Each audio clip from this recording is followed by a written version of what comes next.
You are now watching Race Instinct. Ladies and gentlemen mechanics, welcome back to another video. This is a long-awaited one. As you can see, I have my car on jack stands right now because I am putting in the 1994 Torsen limited slip differential into my 1990 Mazda Miata. In order to do this swap, since this came from a 1.8, you need the 1.8 drive shaft and the 1.8 axles. I've cleaned the differential up to the best of my ability, and all I have to do now is seal it and fill it with fluid. I'm going to be running some polyurethane diff mount bushings. I've been told that it's either a really good idea or a really bad idea, depending on how I want the car to feel. What's on the agenda for right now is getting the old differential out, which that entails disconnecting the drive shaft. I'm gonna take out the differential with the power plant frame all at once, and then swap out the differentials when the PPF is on the ground. And I'm excited to get started. So let's do it.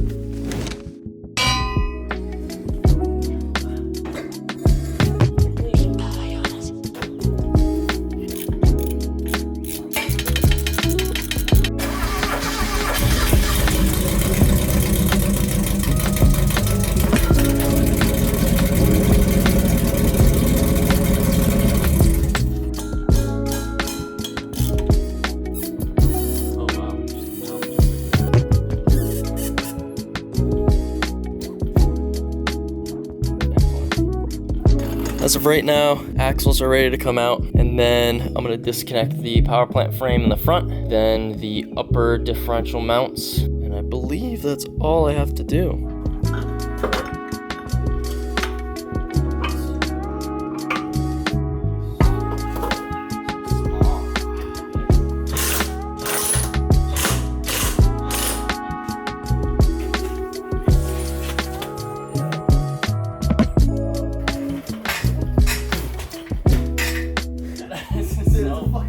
It's so awkward.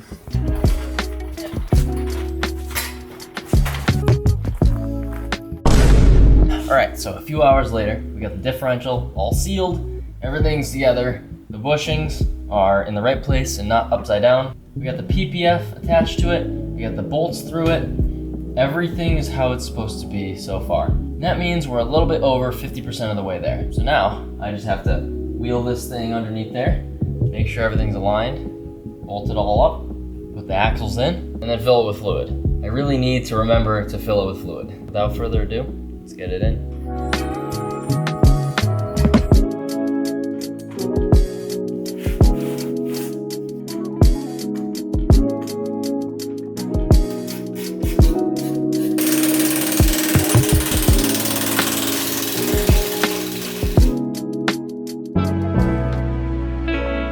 Last night I got the differential in. Today we're gonna put the drive shaft in. Beautiful, beautiful, beautiful. And these are serviceable.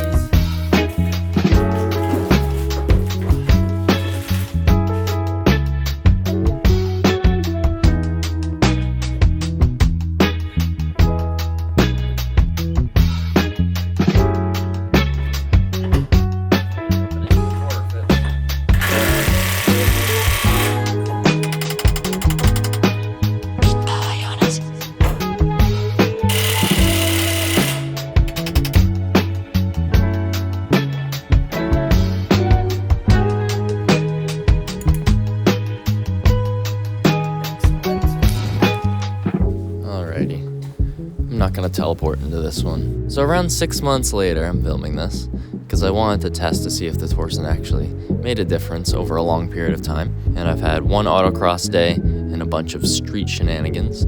And I can honestly say that the torsen LSD makes a huge difference over the stock open diff and also the stock viscous limited slip differential as I had before. You don't feel much of a difference when you're driving regularly, like when you're taking corners normally, like not at really high speeds, and when you're not drifting and breaking the rear end loose, it acts just like a regular open diff.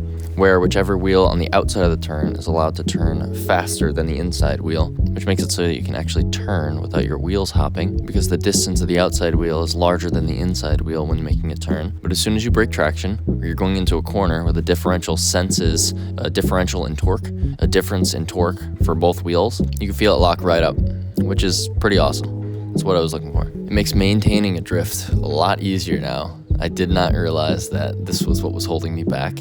And on the autocross, it felt like I was able to put down more power when I was in mid-corner. Another thing I noticed is when I initiate a drift now, it's more predictable. Before, with the viscous limited slip differential, it was very unpredictable when the car would actually step out. And every single time it was different, the amount that the rear end would step out. You'd have to be really, really aggressive with it to actually do what you wanted.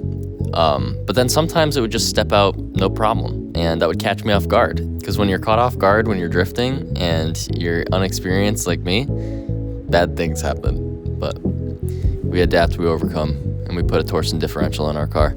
Eventually, with the power goals that I have, I'll probably have to put in like an RX-7 rear end or a Ford rear end, because I don't think this thing is going to be able to withstand the power that I'm asking from it. But we'll see. I'm going to do my research, see which ones I can use. If you've made it to this point in this video and you have some Miata expertise, I want to know what your opinions are on which differential I should put in this car for around like 350 wheel horse.